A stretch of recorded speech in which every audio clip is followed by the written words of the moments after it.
Hello everyone, FPL Raptor here and welcome back to another video on my YouTube channel. In today's video we have my Game Week 25 team selection where I've got 2 free transfers, currently 4 doublers. I'm going to talk through my future transfer plans as well. If you enjoyed today's video, please do smash that like button, and if you're new around here, make sure to subscribe as well. But without further ado, let's jump into it.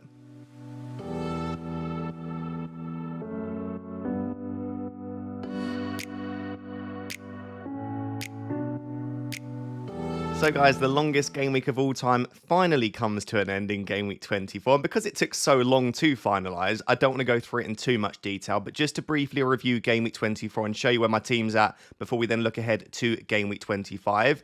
Overall, it was a really solid week. So I went up from 180k to 96k. It's my first time this season inside the top 100k at the end of a game week, which I'm delighted by. And that was 144 points. So yeah, a massive game week. I wasn't imagining that it went this well. And that puts me on 1,620 points. I'd love to know down below in the comments, how many points did you manage for Game Week 24? And what is your overall rank now? And maybe also let me know what your target is as well. Like, how far away are you from your target? Listen, overall rank isn't the only reason to play this game, by the way. You can play for mini league, you can play for fun, but do let me know what your targets are after the end of the season. I often get a lot of questions in my video about my targets. My target every single season is top 50k. So in the last 3 years, I finished 35k, 10k, 29k. So it's top 35k technically 3 years in a row. So I just want to finish top 50k or top 35k. Let's just say that top 35k 4 years in a row would be pretty cool. They aren't elite ranks by any means, but I think top 50k is always my overall target. But looking back at Game Week 24, I'm getting confused what game week we're on now. It was just overall a really solid game. Like, I couldn't really ask for much more. There's, of course, that slightly sour taste because going into the final game against Liverpool-Everton, which we had to wait like 12 days for, I was at 86k. So I've actually dropped 10k in that final game despite having the assistant managership active. So just to cover off that final game, Moyes owners, it's so weird saying Moyes owners, but Moyes owners and triple captainers, you are absolutely the winners of the game week. So I just want to make that very clear that if we were to order, and we're not really doing that, but if we were to order the winners of the game week, slot owners would not be in the top 2. It would be triple captainers first. So fair play if you played the chip regardless of the assistant manager stuff. Salary is absolutely elite, but then also Moyes owners, because he's cheaper, he outscored him by 7 points, and you were probably able to hold on to your 3 Liverpool. So you are absolutely the winners right now. But overall, I'm also not too displeased with 15 points. I think it's that relative comparison part, right? Comparison is the thief of joy, but 15 points in a single week for a chip is pretty good, considering it's a 3-week chip. If he averages 15 a week, that's 45 overall. Now, I'm not saying he will, and I'll probably end up selling slot for Game Week 26, which we'll have to discuss. But overall, it's just not a bad score for him to get a win and a draw, get some goals in there, a clean sheet. Considering they were 2 tricky-ish away games, I'm not too displeased with that. But yeah, absolutely, Moyes was the play. 22 points was fantastic. And this goes to show why you probably do want to try and target the table bonus at least 1 game week during the time that you play the assistant manager chip. And it also goes to show that Salah is superhuman. He is on track for almost 400 FPL points. He's only 50 points away from the all-time record. We're only in Game Week 25. Like, what is this man doing? He's just incredible.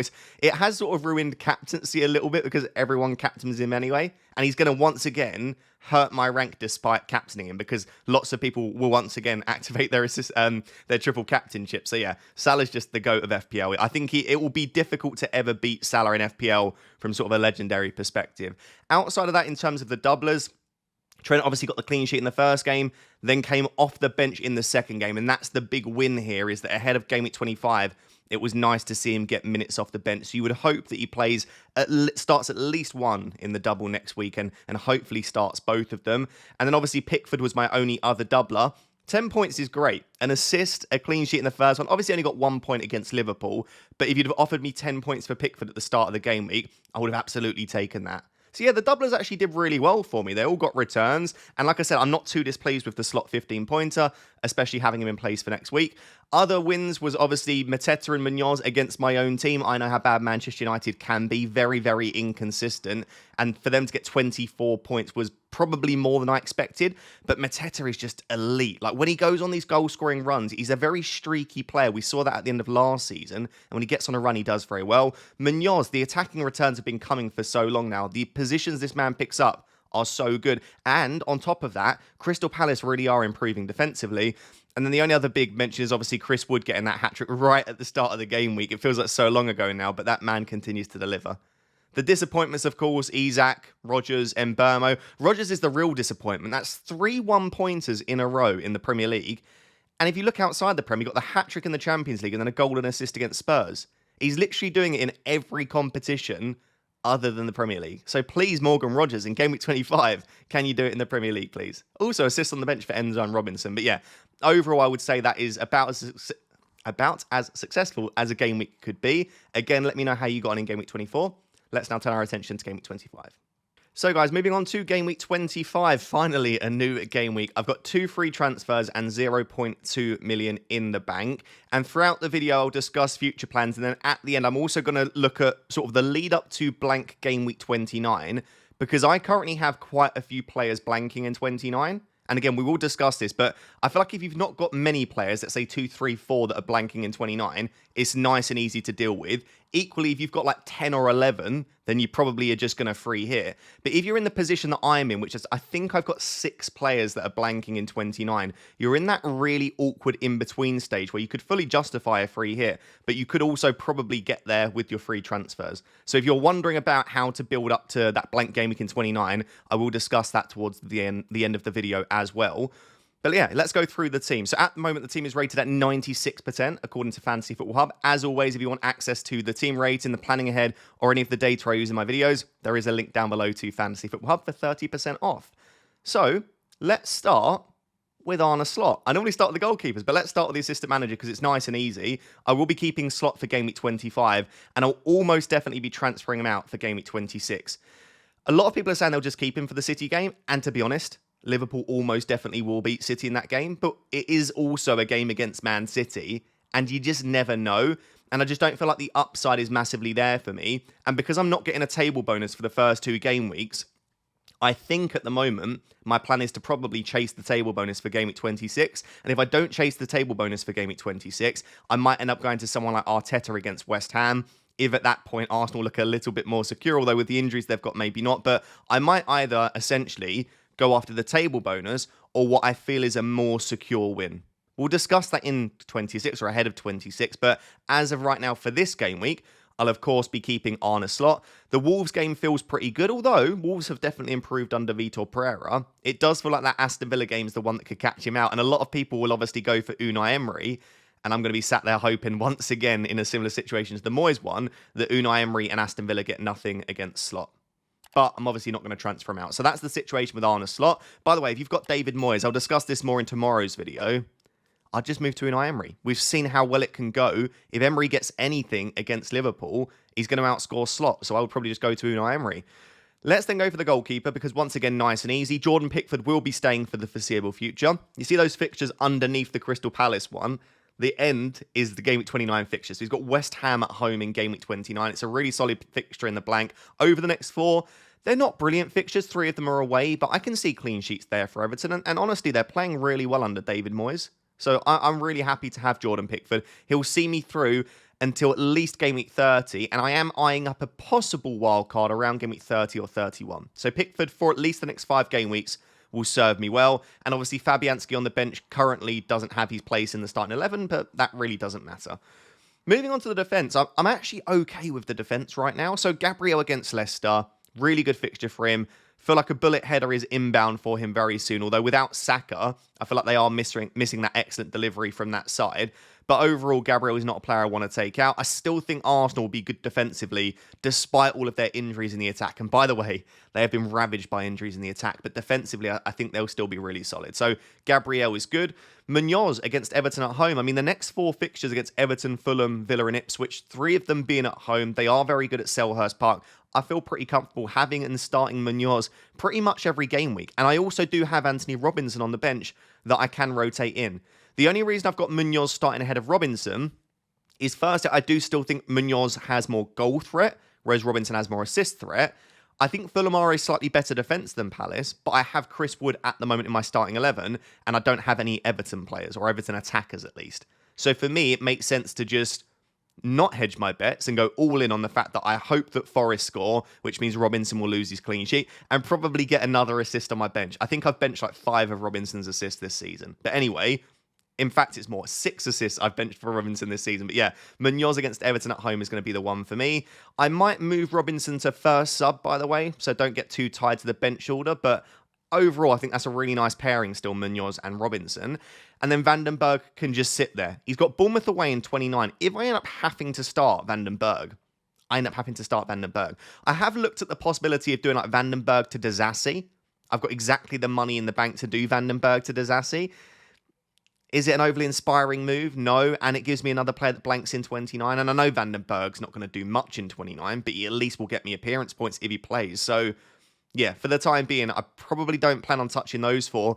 I was getting ready to come to this video if he wasn't in the squad and say I might have to sell Trent. But the fact that he came off the bench, played good minutes as well in the second half, you would hope that he is going to start, like I said, at least one of the 2 games in the double. Now, will he start both?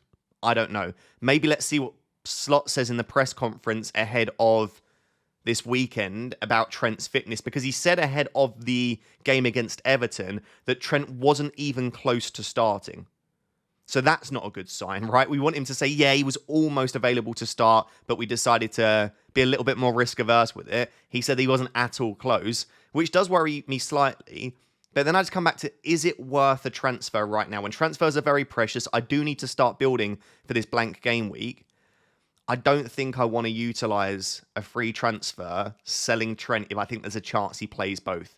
So let's assess as we get closer to the deadline. But basically my opinion on this is if he is a major doubt for starting both, and I've got a really bad feeling that he's not going to, then I could sell him for either another Liverpool defender or a Bournemouth defender and then take some money out of that defensive position. Like Trent to Howson frees up so much money to go and upgrade Enzo in the future. Or like I say, just go to a Liverpool defender like Konate or Van Dijk and keep my triple Liverpool. So that's how things stand right now. I would be very, very happy to go in with Slot, Pickford, Munoz, Gabriel, Trent, and then a bit of bench cover in Anthony Robinson as well. Let's move on to the midfield. So moving on to the midfield, and this should be nice and easy for me this week because I'm very, very happy with the starting 4 players that I've got. So Salah, captain, literally don't need to discuss him at all. Palmer, very disappointing actually, and Chelsea have been disappointing overall, and the latest news is that Nicholas Jackson is out until April, which affects Palmer for me because a lot of Palmer's assists have gone to Nicholas Jackson this season, and I just think that Chelsea are a stronger team with Jackson in the side. So yeah, that's not great, but it's still Cole Palmer, and I still think he can get returns. And he's got Southampton and Leicester coming up both at home in 27 and 28. So I'm just not going to be selling Cole Palmer ahead of those fixtures. The next 2 against Brighton away and Villa away, in all honesty, I think they're fixtures that suit him. We saw earlier on in the season, and I'm not saying it will repeat itself, he scored 4 goals against Brighton. The same Brighton team, by the way, that just conceded 7 to Forest. This isn't a game that I'm like, oh, it's horrible for him. But yeah, I'm really keeping him for those Southampton and Leicester games. Listen, if ahead of game week 29... Cole Palmer and Chelsea is still stinking it up and they're not really returning at the rate you'd want, he offers a really nice, easy route to Erling Haaland. I say easy route. It's still not easy, but it offers a route to free up some funds to go out there and get Erling Haaland, who I do think will come into our thinking ahead of game week 29 in the back end of the season.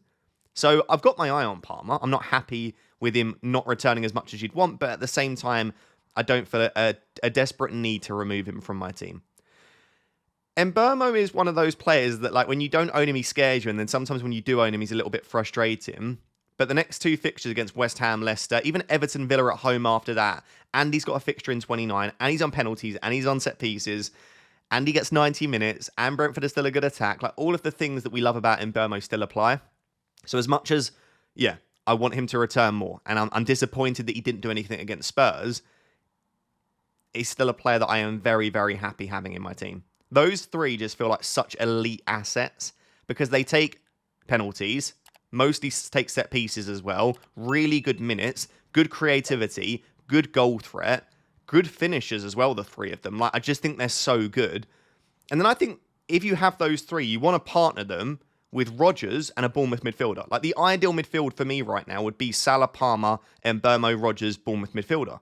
So I'm almost there. And in terms of my starting 11, I feel like I am. So I do have Morgan Rodgers. There are doubts for me, though, around Morgan Rodgers. Like, with all of the players they have, how many minutes is he going to get over this period? He's going to probably start most games, but does he get 90? Probably not. He's also on 8 yellow cards. Again, if he reaches 10 yellow cards before Villa play 32 games, he gets suspended for 2 games. So I think Rodgers is great for this week. Like, I'm very happy to have him in place. But as I said in my Game Week preview video, if I didn't have Rodgers and didn't have a Bournemouth mid, I would go out there and buy a Bournemouth mid ahead of Rodgers.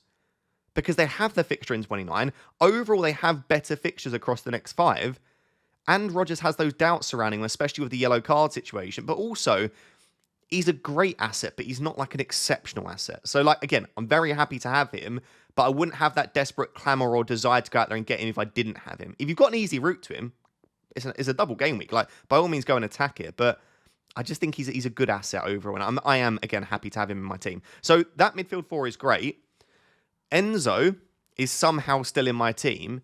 And it's just because I've got 7 other good attackers, right, that I'm happy starting most weeks. And you need to free up a decent bit of money, at least 0.3 now for me, to upgrade him to someone like Dango Watara.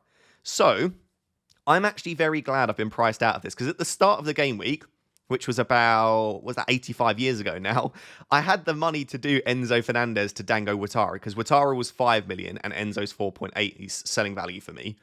So I could have done that in one move, but it would have created a terrible benching headache where I probably would have benched Chris Wood, which is never goes well. And also, I just think like I don't need to make that move this week. But definitely, 100% in the immediate future, Enzo to a Bournemouth midfielder makes so much sense for me. It allows me to rotate Rodgers in and out of my team or other players that have tricky fixtures. If there is a week I don't want to play Chris Wood, then I can obviously rotate him out. But really, I think a Bournemouth mid in for Enzo, potentially next week or the week after, like I say, just gives me that potential rotation with Rodgers and also gives me a much better player for Blank Gameweek 29 because Enzo's got Arsenal and I just don't think Enzo's a great asset in the way that this Chelsea team are playing. But also Bournemouth have a Brentford at home game. So it's just it's a lot stronger for them. So yeah, that's the midfield as things stand. Basically, there are other midfielders I want, by the way, outside of those. I'm going to discuss that in my watch list in a second. And someone like Trossard is actually coming into my thinking, given how many issues the Arsenal team have. But Enzo to a Bournemouth mid will take priority ahead of any of those transfers. Let's move on to the 3 forwards, discuss my watch list, and then do a bit of planning ahead. So guys, moving on to my 3 forwards, and these guys have been doing the business for me in recent weeks. In fact, they are the sole reason that I'm where I am in terms of making it into the top 100k, is Mateta and Chris Wood. I was just actually looking before I did this section about how many points they've been getting me. But Chris Wood, since I brought him in, has got me 12, 8, 9, 12, 2, 17. So there's 3 double-digit returns, and that's 1, 2, 3, 4... 7 goals in that time. So I wasn't too late on the Chris Wood bandwagon, but I disrespected him all season to finally understand why people love Chris Wood. And again, this just goes to show that over-relying on data isn't a good thing. Over-relying on eye test isn't a good thing. Like, you have to have a combination of things to make decisions. I am always trying to improve as an FPL manager, and I decided to stop being stubborn with Chris Wood. So he's been great for me. And then Mateta, since I brought him in, he got me, it was that blank against Southampton at home, I remember, but then it's 8, 8, 13, 2, 13. So again, in that time, he's got me 1, 2, 3, 4, 5, 6 goals. The 2 of them have been so brilliant. And I know that I won't keep them forever, but it is difficult to lose players that, I mean, these 2 combined in Game Week 24 got me 30 points. With Chris Wood, the next 4 fixtures really aren't great. Fulham, Newcastle, Arsenal, City. I don't like them at all. And I actually would argue that the Fulham and Newcastle ones are slightly worse because they're the away games. Arsenal, I still don't love, but it's at home. And then the City at home game isn't that bad. Then he goes into Ipswich away in the blank game week. I kind of feel like if I don't end up selling Chris Wood this week or next week, I'll probably keep Chris Wood through to have a really good fixture in 29 and also back-to-back home games before that. Like, if you expect Forest to still score over these period of game weeks, and you probably do still expect Forest to score goals over the next 4 games, Chris Wood's going to be involved in them. What would I expect from Chris Wood over the next 4 games? I would expect I would probably expect 2 returns. Not necessarily 2 goals, might be a goal and an assist. Is 2 returns over 4 game weeks okay, considering what he's done already, and considering it saves me a transfer then ahead of game week 29? It probably is. Because when I look at forwards that I could potentially bring in for Chris Wood, none of them excite me that much other than potentially Ollie Watkins if he's fit. At the time of me recording, I don't have confirmation on that.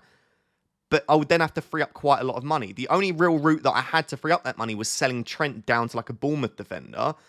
But now I probably don't want to end up selling Trent. So really, Wood can't go anywhere for me that's that exciting. So he's probably going to stay.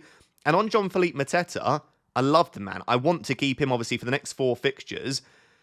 And so, yes, ahead of blank game week 29, I have to think about what to do with him. But considering he's got Ipswich at home in game week 28, I'm just going to hold Mateta right up until the blank, and then I'll decide, do I bench him, do I sell him, or do I maybe even play my free hit if I end up going in that direction?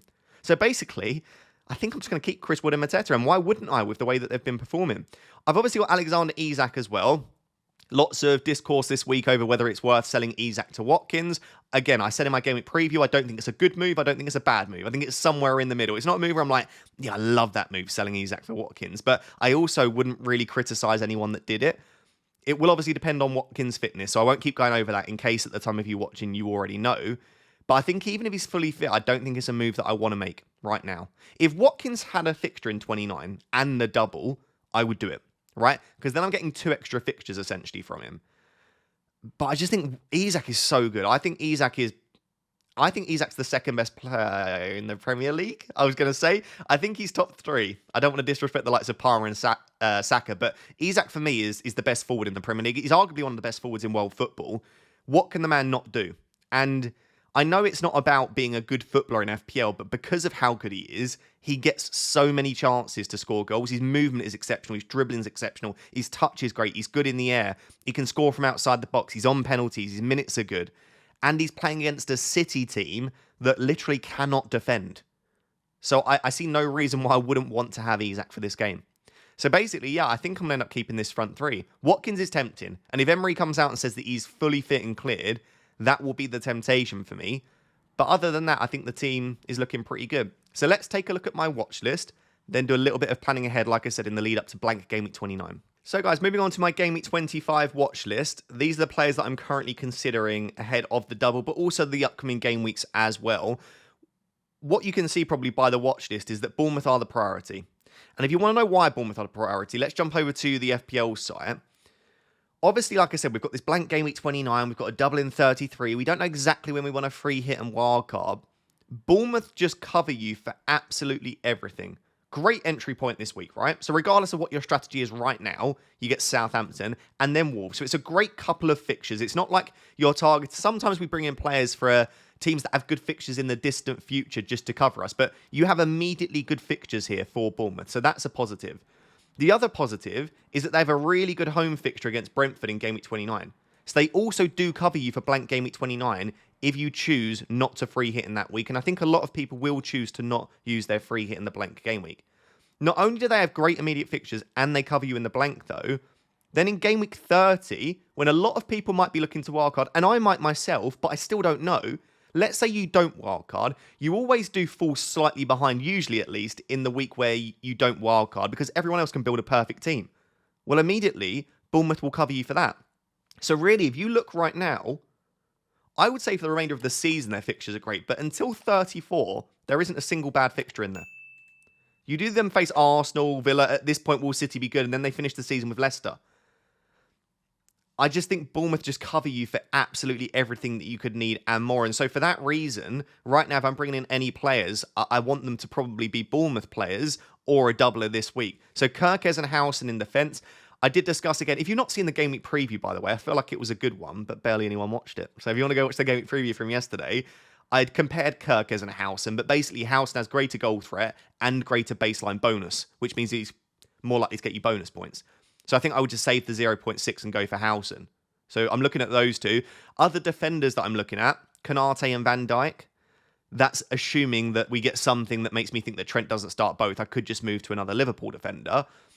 Really, the midfield is where it's the most exciting. And again, because I have that Enzo position, I might end up selling Enzo. As of right now, I don't have many funds, but if I downgrade Arne Slot in Game Week 26 or in 27 when I end up losing Arne Slot, I'm obviously going to get 1.5 million back. I have the option to upgrade a little bit more, but Semenyo, Cliver and Dango are just all fantastic options. I would probably go for the cheaper Dango just because he's playing as the 9, great data, out of position, and again, you're saving 0.8 million on someone like a Cliver, but I might change my opinion on that based on what we see in Game Week 25, because again, I'm probably not going to be able to make the move this week. I've put Ahmad on there. The fixtures are actually still really good for Man United, so there is a potential if they can string together a couple of good performances that I look there. And then also Arsenal. Fixtures aren't bad for Arsenal, and given the amount of injuries they have, I think their only 3 fit attackers are Trossard, Sterling, and Nwaneri. For me, the really interesting one is probably Trossard, because I think even when Martinelli's back, Trossard still starts as the 9. I think their only real option is a false 9 with, or I say false 9, he can play as an out-and-out 9, but let's say a false 9 with Trossard through the centre. Because Havertz is out for the season now with a hamstring injury, if you've not yet seen. Jesus is out. Who else can they play there? They could try and play Ødegaard there. They could try and play like a Wanyeri in there or a Martinelli. But then if they play Martinelli or Wanyeri, then Trossard plays out wide. I don't see a world in where Trossard doesn't start basically every game now for Arsenal. And I actually think he's a really decent finisher. And I don't think he's a bad player at all when he gets consistent minutes. So I'm actually a little bit tempted. And also Wanyeri at 4.5 should also get pretty good minutes in this period too. So I've got my eye on them. Not necessarily rushing out this week. And unfortunately, this is the best fixture of the bunch against Leicester. But I don't know. If you need a £4.5 million asset, Wanyeri probably will get good minutes. And then moving on to the forwards. Again, Ollie Watkins is the only one I'm really tempted by. I've got Cunha and Wissa on here. Wissa is just a big chance magnet, and Cunha does have from 27 and beyond really good fixtures. I think he's got Southampton in the blank game week. So I've definitely got my eye on Cunha, but I don't need to rush Cunha in this week, obviously. So yeah, that's the watch list as things stand. Let's now do a bit of planning ahead and look about how those transfers might come together. So guys, I've jumped over to Fantasy Football Hub to basically go through my team for future game weeks. And as always, like I said, if you do want to get access to Fantasy Football Hub, there is 30% off if you use the link down below. Really useful for planning ahead, but also just loads of stuff. Like you can see the toolbox there, Opta stats, player points projections, assistant manager points predictions, which is quite useful, price changes, all sorts of stuff. So definitely check it out, link down below. But obviously, all I've got in mind right now really is this blank game week. And I know sometimes we do overemphasize the importance, but it is important to plan because you don't want to get there, have no free transfers, and be forced into a free hit if you could avoid using it. And it might be for most people that a free hit might be the best play for you. I don't want to give generalized advice because I do think there is more nuance than this. But let's just say, I think if you've got less than 4 players that are currently blanking in 29, then I would probably almost definitely keep the free hit. And I think if you've got more than 8, you're probably locking in the free hit. And I think if you're between sort of 5 and 7, which is where I'm at, I think that's that really awkward in-between stage. And if you want to know which players blank in 29, let's actually just go all the way through to do it. So it's Liverpool will blank, Aston Villa, and then almost definitely, but not 100% confirmed, Crystal Palace and Newcastle. So go off the basis that... Sorry, I've just seen my game week rank rating is 40. I've never seen it below like 75 or 80%. That's hilarious. So yeah, those 4 teams. So as of right now, you can see the players that are red. The players that I have blanking, Fabianski won't play, but Rodgers, Mateta, Isak, Salah, Trent, Munoz. Whilst I wouldn't want to play Van den Berg, I actually only have 6 players blanking. Now remember that I can bench 3 of them, which means I need to use at least, this is just to get 11 players, at least 3 transfers to sell players to buy players that play in Game Week 29, and then I can bench 3 of the blankers. So that's not an awful position to be in. That's why I say if you've got 8, then you've got to sell 5 players to field 11, and that's starting to get a little bit too much, but maybe 8 is the upper limit of where you could still get away with keeping it. So what I would do is just use a site such as Fantasy Football Hub, or even just use your own spreadsheet. Just work out how many players do I have that are blanking for 29. So I almost want to work backwards from there then, right? So those are the 6 players that I've got in my mind that don't have a fixture in 29. Where else might I need transfers though? I'm really bad at this normally. Every time I do this in a video, I struggle. So let's try and count. So I've got 2 free transfers, right? Which means in 26 I'd have 3, 27 I'd have 4, 28 I'd have 5, 29 I've got 6. So if my maths is correct, which is probably not, I've got 6 free transfers to use between now and 29. 2 of them will go, 1 on the assistant manager. So Arne Slot will need to be transferred out. It doesn't need to be, but probably will be transferred out for me in Game Week 26. And then another luxury transfer will be to sell Enzo to a Bournemouth midfielder, I believe. Not definitely, but that's the plan. And then maybe 1 on Van den Berg, again as a luxury transfer. So if I've got a luxury transfer on Slot, Enzo, Van den Berg, that leaves me my other 3 free transfers to sell players that are blanking. Now, that is not taken into account, those 6 transfers, possible injuries and other issues that I might need to sort out. That's why I might be in a position where I can't sell Arne Slot, or I can't sell Van den Berg, or I can't sell Enzo. But I guess what I'm saying is, I don't think it's an awful position to be in. Now, in terms of the priority and ordering of when I sell those players, I think for me, I want to try and sell them as close to 28 as possible. So 29 is possible. Because in 28, Trent has Southampton, Salah has Southampton, and then my Crystal Palace boys have Ipswich at home. I don't want to sell Trent. Hello? Why did we do that? I don't want to sell Trent, Salah, Munoz, Mateta before those insanely good home games. And even Isak's got West Ham away. So these aren't players that I really want to sell until right before the blank game week. So the plan for me is to try and get up to 4, 5 free transfers ahead of the blank, or even 3, build up the free transfers and then sell them in game week 29, essentially. So that's the plan as things stand. So, like I say, in 26, one transfer will be used on the slot to probably another manager. Then I could definitely foresee myself doing Enzo. Ignore the amount of money in the bank because it's going to say I don't have it because I haven't actually made the transfers. But it would be something like that. So Dango in, it would allow me to bench Rodgers against Chelsea at home. It's not a bad fixture, by the way, for Rodgers. So that would be, I'd have 3. So I'd have 2 free transfers in 27, 3 in 28, and then, 4 going into 29, I believe. But then that would allow me to do something like, what I could imagine myself doing is Rodgers coming out. Who do I go for? I mean, honestly, probably another Bournemouth midfielder will be a transfer that I'm tempted to make. So that will be one. Then the decision is, how much do I want Erling Haaland? Because this is the big thing, right? In blank game week 29, unless you're free hitting, getting Haaland will either involve selling Salah or making loads of transfers to redistribute the funds to get Salah and Haaland. I don't really want to sell Salah, but I don't know if I'll have the transfers again to do a complete restructure of the funds. But that's something to think about. I mean, Isak to...